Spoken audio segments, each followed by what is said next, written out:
අද මේ නිර්මාතෘ විධායක අධ්‍යක්ෂ අවසරයි පැල්පොළ විපස්යා බිදාන අපේ ගෞරවනීය නායක හාමුදුරන් වහන්සේ ඒ වගේම ශ්‍රී සම්බුද්ධාලෝක විහාරයේ නියෝජ්‍ය විහාරාධිපති අපේ සහෝදර මොනරාගල පඤ්ඤාලංකාර හාමුදුරන් වහන්සේ ඒ වගේම අපේ විහාරස්ථානයේ විහාරාධිකාරී බදුල්ලේ ඥානානන්ද හාමුදුරන් වහන්සේ වර ප්‍රමුඛ මහා සංඝරත්නයන් අවසරයි. ජපානයේ ශ්‍රී ලංකා තානාපති තැන්පත් ආචාර්ය පිවිතුරු ජනක් කුමාරසිංහ මැතිතුමන් ප්‍රධාන මේ අවස්ථාවට සම්බන්ධ වෙලා සිටින ආදරණීය පින්තුනි 2010 සැප්තැම්බර් 21 අපේ මේ විහාරස්ථානය ආරම්භ කළා. ඒ කියන්නේ තවත් දවස් 6කින් 7කින් හරියට අවුරුදු 15ක් පිරෙනවා.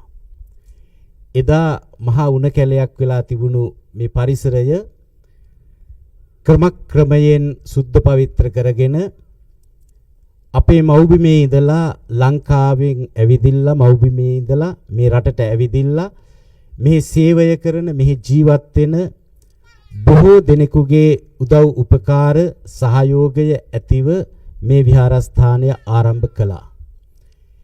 එදා ඉඳලා අපි ක්‍රමයෙන් බෞද්ධයන්ට වඳින්න පුදන්න අවශ්‍ය කරන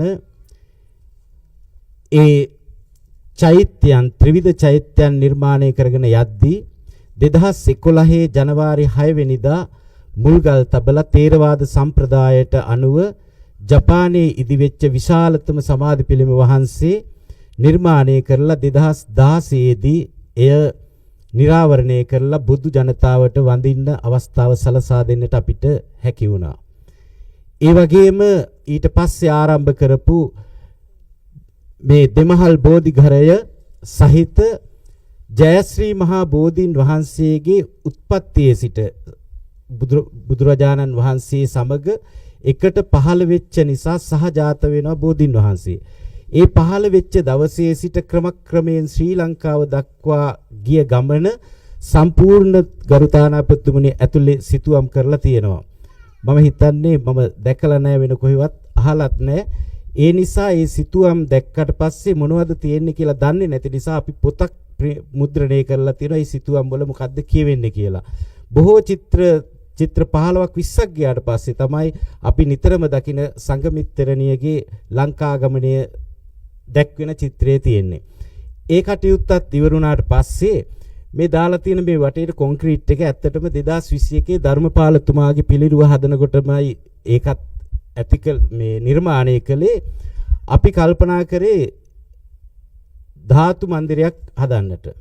ඒ ධාතු මන්දිරය හදන්නටත් බාරගෙන හිටියේ මේ ජනක ප්‍රසාද් මහත්මයාමයි. මේ තරුණ මහත්මයෙක්. ඊට පස්සේ අපි දෙන්නම කතා වෙනවා හාමුදුරුවෝ මං අනිවාර්යෙන් හදනවා කියලා ඔහොම ඉඳලා දැන් මාසෙකට විතර ඉස්සර වෙලා මං හවස මෙතෙන්ට ආවට පස්සේ මෙහෙම බැලුවා මට හිතුණා බෞද්ධයන්ට අවශ්‍ය කරන්නේ බෞද්ධයෝ වඳින්න පුදන්නේ ත්‍රිවිධ චෛත්‍යයකට. ශාරීරික පාරිභෝගික උද්දේශික. අපි පාරිභෝගික උද්දේශික චෛත්‍යයන් නිර්මාණය කරලා තියෙන නිසා මේ හිටපු හාමුදුරුවන්ටත් මං කිව්වා ධාතු මන්දිරයට වඩා හොඳ නැද්ද චෛත්‍යයක් කියලා. ඊට පස්සේ කිව්වා බොහොම හොඳයිනේ කියලා. ජනක මල්ලිටත් කතා කරලා කිව්වහම හාමුදුරනේ අපිට චෛත්‍යයක් තමයි මම නම් කලින්ම කල්පනා මොකෝ කිව්වේ නැත්තේ කියලා. නෑ ඉතින් හාමුදුරු කියන දේ හදන්න හිටියා කියලා.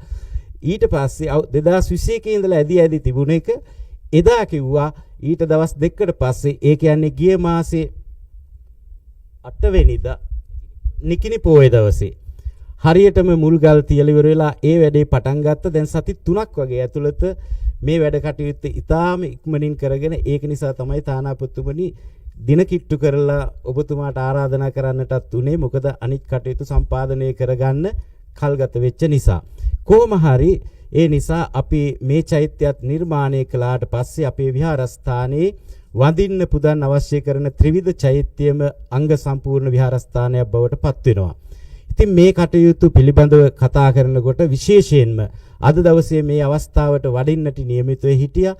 මාව මුහුදෙන් එළියට එක්කගෙන ගිහිල්ලා මේ ලෝකයේ පෙන්වුවේ ජපානයේ ප්‍රධාන සංඝනායක ශ්‍රී ලංකා මහා බෝධි සමාගමේ ගරු සභාපති සාංචි චේතියගිරි මහා විහාරයේ විහාරාධිපති කොළඹ මහා බෝධි අග්‍ර ශ්‍රාවක මහා විහාරාධිපති අපි දෙදෙනාගේම ගුරු දේවෝත්තම බානගල උපතිස්ස නායක හාමුදුරන් වහන්සේ. උන්වහන්සේ අද වඩිනව බව අපි ගිහිල්ලා ආරාධනා කළා. වඩිනවත් කිව්ව අද නායක හාමුදුරු කවුරුත් දන්නවා මේ දවස්වල ටිකක් ශරීර සෞඛ්‍යය තරම් හොඳ නැහැ.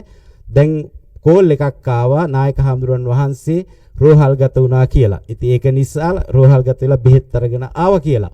ඒ නිසා මේ කරපු හැම දෙයක්ම අපිට කරන්නට පුළුවන්කම ලැබුණේ මට ගෞරවනීය නායක හාමුදුරන් වහන්සේ මාව ජපානයේට 2005 වර්ෂයේදී එක්කගෙන ආපු නිසා.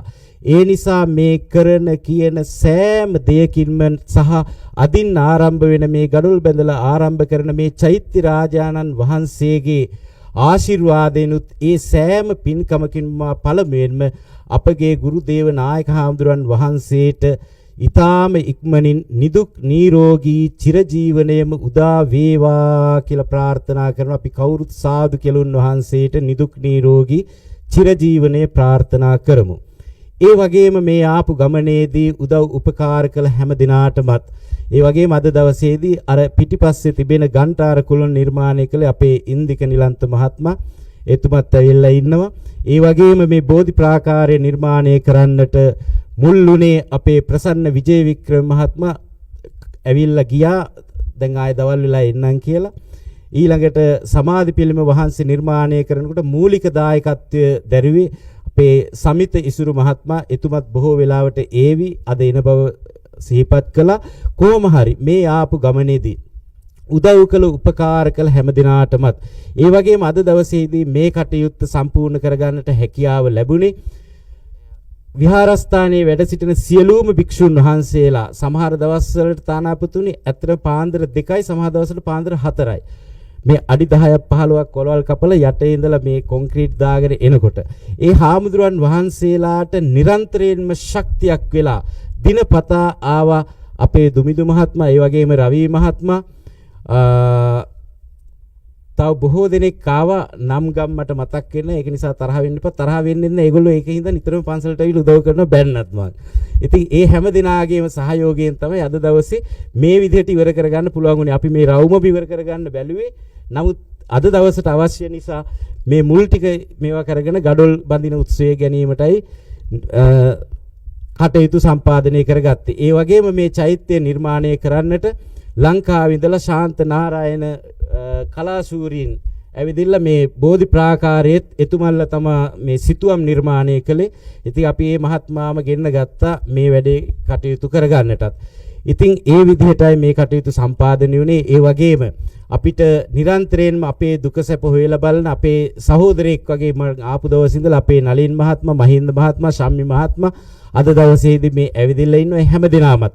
ඒ වගේම අද දවසේදී මේ කටයුත්ත වෙනවා කියනකොට සම්පූර්ණ සංග්‍රහ කටයුතු බාරගෙන කටයුතු කරන අපේ ගාමිණී මහත්මයා ඇතුළු හැම දිනාටමත් එහෙමනම් මේ අවස්ථාවට සම්බන්ධ වෙච්ච ලොකු කුඩා ඔබ හැම දිනාටම අද දවසින් ආරම්භ කරන මේ චෛත්‍ය කොත පලන්දන තෙක් ඔබට පුළුවන් ශ්‍රමයෙන් සහභාගී වෙන්නට ඇවිදින්න අපි හැම දවසකම මෙතන වැඩ කටයුතු වෙනවා. ඒක නිසා කාට වුණත් පුළුවන් Tamanට නිවාඩු තියෙන දවසක ඇවිදින්න මේ චෛත්‍ය නිර්මාණය කරන්න, චෛත්‍ය ගොඩ නගන්නට උදව් උපකාර කරන්න. එහෙම කියමින් අද දවසේ දහසකුත් වැඩක් තියෙද්දි අපේ ගෞරවනීය නායක හාමුදුරන් වහන්සේ මා ජපානයට ආපු දවසේ ඉඳලා සිද්ධ වෙච්ච කඩන පින්කමද වෙසක් පින්කමද කියන හැම දෙයකටම ගිහිල්ලවත් නෙවෙයි ආරාධනා කරන්නේ නායක හාමුදුරන්ට සමා වෙන්නට ඕන. දුරකථනයෙන් කතා කරපු පමණින් හරි මල්ලි අනිවාර්යෙන් මං එනවා කියලා අද දවසෙත් උන්වහන්සේ උදෑසනම වැඩියා.